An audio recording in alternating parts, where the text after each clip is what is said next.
K C. Venugopal ഒടുവിൽ മോദിയുടെ പാതയിലേക്ക് നീങ്ങുകയാണ്. മോദി പറഞ്ഞതാണ് ശരി, അതിൽ ഒരു തർക്കവുമില്ല എന്ന് കെ.സി. വേണുഗോപാൽ പറയുകയാണ്. അതായത് ഈ രാഹുൽ ഗാന്ധി എല്ലാ പൊട്ടക്കുഴിയിലും കൊണ്ട് ചാടിച്ച് ഈ ലോകത്തെ അല്ലെങ്കിൽ ആളുകളുടെ മുന്നിൽ കോമാളി വേഷം കെട്ടിക്കുന്ന ആളാണ് കെ.സി. വേണുഗോപാൽ. എന്നിട്ട് അയാൾ ഒന്നും അറിയാത്തതുപോലെ പിന്നിലിരിക്കും, ചരട് മുഴുവൻ കയ്യിൽ വെച്ചിട്ട് പാവ രാഹുലിനെ കൊണ്ട് ഈ ചുടുചോറ് വാരിക്കുന്നത് പോലെയാണ് കാണിക്കുന്നത്. ഇപ്പോ പറയുകയാണ്, രാഹുലിനെ വരെ തള്ളി പറഞ്ഞുകൊണ്ട് പറയുകയാണ്, മോദി പറഞ്ഞതാണ് ശരി, മോദിയുടെ പാതയിലൂടെ ഞാനിതാ പോകുന്നു എന്നുള്ളതാണ്. കെ.സി. ബി.ജെ.പിയിലേക്ക് ചേരാൻ സാധ്യതയില്ല. പക്ഷെ എങ്ങനെയാണ് ഈ മോദിയുടെ പാത തന്നെ പോകാനുള്ള കാരണം? സത്യം പറഞ്ഞാലേ ഈ നമുക്ക് ഇവരോടങ്ങ് അവജ്ഞ തോന്നുന്നു. പുച്ഛം എന്ന് പറഞ്ഞാലേ നമ്മള് എങ്ങനെ ഇത്രയും എന്നാലും രാഷ്ട്രീയക്കാർക്ക് തൊലിക്കട്ടി ഉണ്ട്, അല്ലെങ്കിൽ ആ രീതിയിലേക്ക് ഏത് കാര്യവും മെയ്വഴക്കത്തോടു കൂടി കൈകാര്യം ചെയ്യണമെന്നൊക്കെ പറയുന്നത് എല്ലാ രാഷ്ട്രീയക്കാർക്കും വേണ്ടതാണ്.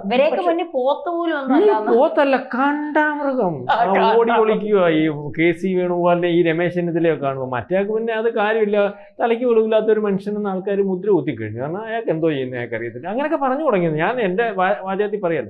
ഇന്നലെ എല്ലാ പഴുതുകളും അടച്ചു. ഇവർ ആരോപണം നിരന്തരം നടത്തിക്കൊണ്ടിരിക്കുന്നു, കോടതി ഉറ്റുനോക്കുന്നു. എല്ലാ സംവിധാനത്തിൽ കൂടി ഇരിക്കുന്ന ഒരു തെരഞ്ഞെടുപ്പ് നടത്തിയിട്ട് ജനം നല്ല വൃത്തിയായിട്ട് അങ്ങ് തോപ്പിച്ച് ഇന്ന് വന്നിട്ട് പറയുക മൊത്തം പ്രശ്നമാണ്. കേസ് വേണമല്ലോ, രമേശ് ചെന്നിത്തല എന്നല്ല പറഞ്ഞാൽ മൊത്തം പ്രശ്നം ഞങ്ങൾ പരിശോധിച്ചുകൊണ്ടിരിക്കുക.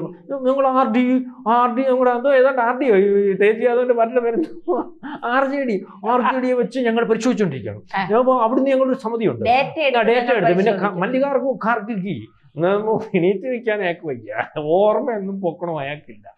4 പേര് നിർത്തിയാ എണീപ്പിക്കുന്നത്, എന്നിട്ട് ഇരുത്തുന്നു. അയാൾ കൂടിയാലോചിച്ചു, ഞാനും കൂടിയാലോചിച്ചു. രാഹുൽ ജി പട്ടാലയെന്ന് വിളിച്ചു. അപ്പം ഇത് ഞങ്ങളൊരു വലിയ പ്രക്ഷോഭമായിട്ട് മുന്നോട്ട് അറിയാം, ഞങ്ങൾക്കറിയാം ഇത് പ്രക്ഷോഭമായിട്ട് മുന്നോട്ട് പോകുന്നറിയാം, പ്രക്ഷോഭത്തിന്റെ ടൂളാണെന്നൊക്കെ അറിയാം. ഇത് നേരത്തെ മുന്നിൽ കണ്ട് നിങ്ങൾ പ്രക്ഷോഭം ഇപ്പം ഇന്നല്ല, ഇതിൽ നേരത്തെ പ്ലാൻ ചെയ്തു. അതായിരുന്നല്ലോ നിങ്ങളുടെ വോട്ട് യാത്ര, അതായിരുന്നല്ലോ, അത് മനസ്സിലാക്കിയിട്ടായിരുന്നല്ലോ ആളിനെ കൂട്ടിയത്.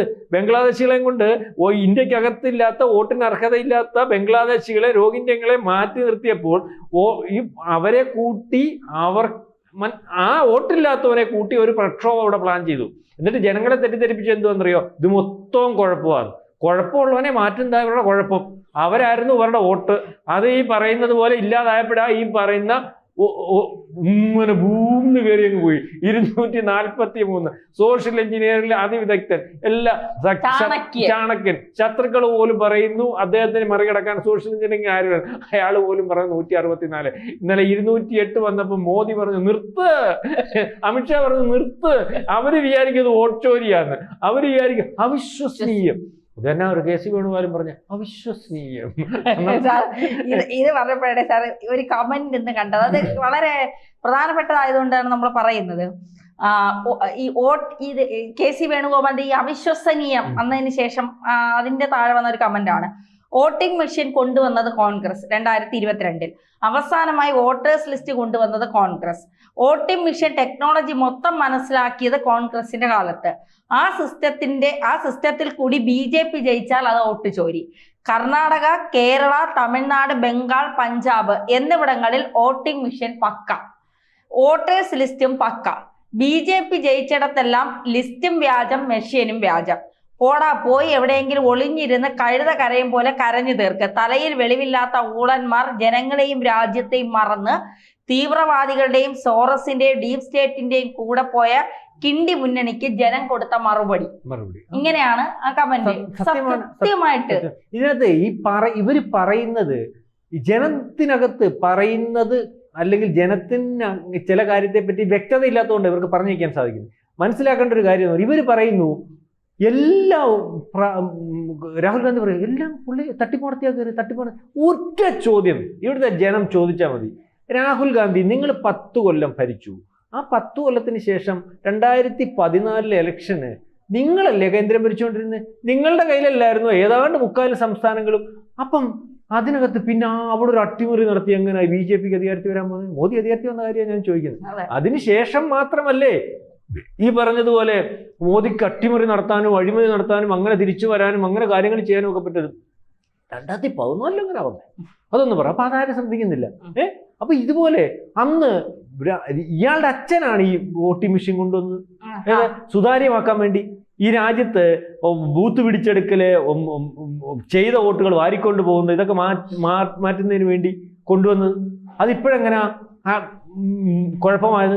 അപ്പൊ അത് കുഴപ്പമല്ല, ആ പറച്ചിലേക്കുന്നില്ല, അത് ഇവർക്ക് ജയിക്കുമ്പോ പ്രശ്നമില്ല എന്ന് കണ്ട് ജനം തിരിച്ചു പോയിക്കാൻ തുടങ്ങി. മഞ്ഞപ്പിത്തുള്ളവന് കാണുന്നതല്ല മഞ്ഞ, ഇവരത് കാണിച്ചത് കൊണ്ടായിരിക്കുമല്ലോ ഇവർക്ക് മറ്റുള്ളവരത് കാണിക്കുന്നത് തോന്നുന്നത്. ഉറപ്പായിട്ട് അവർ കാണിക്കുന്നതുകൊണ്ടാ. അവർ ഈ ഭരണഘടനയിൽ തിരുത്തൽ വരുത്തിയതും ഈ രാജ്യത്ത് ഇലക്ഷനകത്ത് അട്ടിമറി നടത്തിയതും ഒക്കെ കോൺഗ്രസ്സാണ്. അതിന് പല തെളിവുകളുണ്ട്. ജമ്മു കാശ്മീരിൽ ഉൾപ്പെടെ തെളിവുകളുണ്ട്. ബീഹാറിൽ തെളിവ് നിരത്തിയിട്ടുണ്ട്. ഇവർക്ക് പിടിച്ചെടുക്കാൻ പറ്റുന്ന സംസ്ഥാനങ്ങളായിരുന്നു പണ്ട് ബീഹാർ, UP. കാരണം നിരക്ഷര ഗുണ്ടകളെ ഉപയോഗിച്ച് നിരത്താൻ സാധിക്കും. ഇപ്പോഴല്ലേ UP ഗുണ്ടകൾ മാറിയേ. ബീഹാറിൽ ഈ പറയുന്നത് ഒരു പ്രാവശ്യം ഈ തേജസ്വി യാദവിന്റെ അച്ഛനടുത്ത്, നിങ്ങൾ നിരന്തരം അധികാരത്തിൽ വരുന്ന മുഖ്യമന്ത്രിയല്ലേ, നിങ്ങൾ ഈ റോഡ് നന്നാക്കിക്കൂടെ, നിങ്ങൾക്ക് ഇവിടെ സ്കൂളുകൾ നന്നാക്കിക്കൂടെ? അന്നേരം എടുത്ത വായനകൾ പറഞ്ഞതെന്ന് പറയാം, പിന്നെ ഞാൻ ജയിക്കുമെന്ന്. സത്യം, ഞാൻ ജയിക്കുമെന്ന്. ഇത് ഞാൻ പറഞ്ഞതല്ല, നിങ്ങൾ പുറകോട്ട് പരിശോധിക്കും. ഈ ലാലു പ്രസാദ് യാദവ് പറഞ്ഞതാ. ഈ പറഞ്ഞ റോഡ് നന്നാക്കിയാലും ഇവിടെ സ്കൂളുകൾ ഉണ്ടായാലും പിന്നെ ഞാൻ ഇലക്ഷൻ നിന്നാൽ ജയിക്കുമോ? അതിനകത്ത് നിതീഷ് കുമാറാണ് ഇതെല്ലാം മാറ്റം വരുത്തിയത്. മാറ്റം വരുത്തിയെന്ന് പറഞ്ഞാൽ പ്രാകൃതമായ ഒരു അവസ്ഥയിൽ നിന്ന് ബീഹാറിനെ കൊണ്ടുവരിക. അതാ കഴിഞ്ഞ ഇലക്ഷന് മോദി ചോദിച്ചത്, നിങ്ങൾക്ക് ആ റാന്തൽ യുഗത്തിൽ നിന്ന് വെളി വരണ്ടേ? നിങ്ങളുടെ മൊബൈൽ ഫോൺ ഇല്ലേ, അതിന്റെ വെട്ടം, മുമ്പിലും പുറയിലുമുള്ള വെട്ടം നിങ്ങൾ ശ്രമിച്ചാൽ മതി. ഇന്ത്യ എങ്ങോട്ട് പോകുന്നു, ലോകം എങ്ങോട്ട് പോകുന്നു, അതിന്റെ കൂടെ നിങ്ങൾ പോകണം. നിങ്ങൾ ആ പഴയ റാന്തൽ വിളക്കിലേക്ക് പോരുത്. അതിന്റെ അർത്ഥം മനസ്സിലായില്ല, ഇയാൾ ചിഹ്നം റാന്തലാ. ഇവരാ പഴയ യുഗത്തിൽ നിങ്ങളെ വീണ്ടും കൊണ്ടിടും. മനുഷ്യന്റെ ബുദ്ധിയാണ് ആ മനുഷ്യനെ വിജയിപ്പിക്കുന്നത്. മനസ്സിലാകുന്നില്ല. അപ്പൊ 2 രാജാക്കന്മാരുടെ മാത്രം രാജ്യമായിട്ട് വേറെ നിങ്ങൾക്ക് ഒരു ഗുണവും ഉണ്ടാകത്തില്ലെന്ന് പറഞ്ഞു. ഇത് വളരെ കൃത്യമായിട്ട് അയാൾ പറഞ്ഞു. ജനത്തിന് മനസ്സിലാവുന്ന ഭാഷയിലാ പറഞ്ഞു. ആ ജനത്തിന് മനസ്സിലാവുന്ന കേസ് എന്താ റോള്?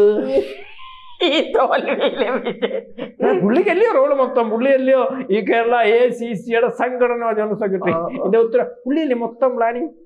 മൊത്തം പ്ലാൻ ചെയ്തോണ്ടിരിക്കുന്ന നമുക്ക് എവിടെ പരിപാടി അവതരിപ്പിച്ചാലും പൊളിയോ എന്ന് പറഞ്ഞാൽ ഇതിനകത്ത് സംഘടനാ സെക്രട്ടറി എന്ന് പറഞ്ഞാൽ പോരാ. അപ്പൊ ഈ തോൽവിയുടെ ഉത്തരവാദിത്തം അയാളായിട്ട് ഉറപ്പായിട്ടും ACC പ്രസിഡന്റിനെക്കാട്ടിൽ അതിന്റെ ഉത്തരവാദിത്തം വഹിക്കേണ്ട ആൾ ഇദ്ദേഹമാണ്.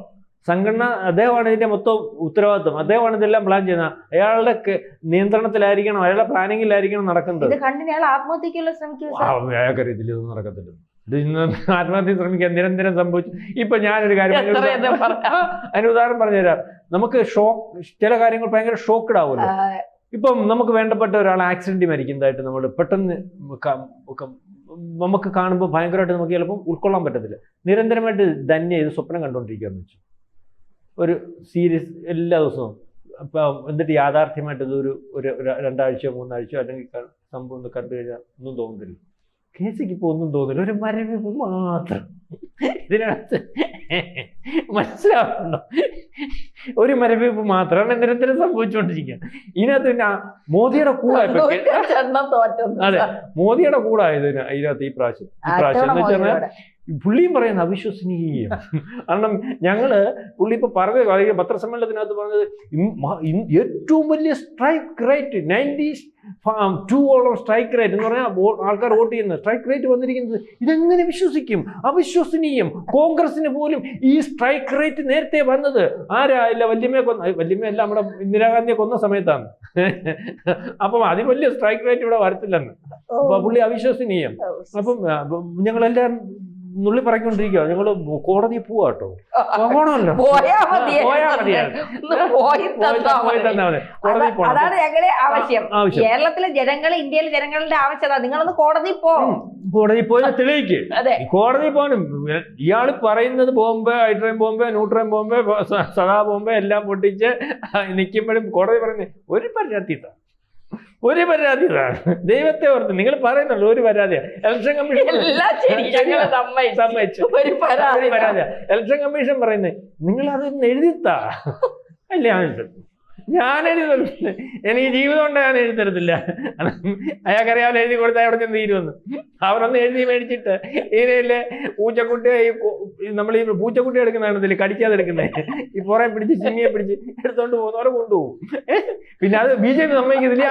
ഈ അമിത്ഷാ കള്ളപ്പരാതി കൊടുത്ത് കേസ് കൊടുക്കും. അല്ല, അമിത്ഷാ സമ്മതിക്കത്തില്ലെന്ന്. ഇതിനെ അറസ്റ്റ് ചെയ്യാൻ ഈ അമിത്ഷാ സമ്മതിക്കത്തില്ല. അമിത്ഷാ പറഞ്ഞ എന്റെ അസറ്റാണ്, BJPയുടെ അസറ്റാണ്. ആരാ? രാഹുൽ ഗാന്ധി. വേറെ ആരും ഇല്ലാലും കുഴപ്പമില്ല. മൊത്തം പേര് മാറി നിന്നാലും ഇന്ത്യയിൽ ജയിക്കാൻ, BJP ജയിക്കാൻ ഒരൊറ്റയാൾ മതി. അതാരാണെന്ന് വെച്ചാൽ അത് രാഹുൽ ഗാന്ധിയാണ്. അതുകൊണ്ട് ഇനി അറസ്റ്റ് ചെയ്യാനും പറ്റത്തില്ല, ഒരു രീതിയിൽ ഉപദ്രവിക്കാനും പറ്റത്തില്ല. ഹൈ ടെൻഷൻസ് കൂട്ടി കൊടുക്കും. കാരണം ഇതിനെ അടുത്ത പ്രാവശ്യം കശാപ്പ് ചെയ്യാൻ സാധ്യതയുണ്ട്. ആരാ? വേറെ ആരുമല്ല, BJP അല്ല, അമേരിക്കയല്ല, ഭീകരവാദികളല്ല, അവരുടെ എല്ലാം സുഹൃത്താ കോൺഗ്രസ്.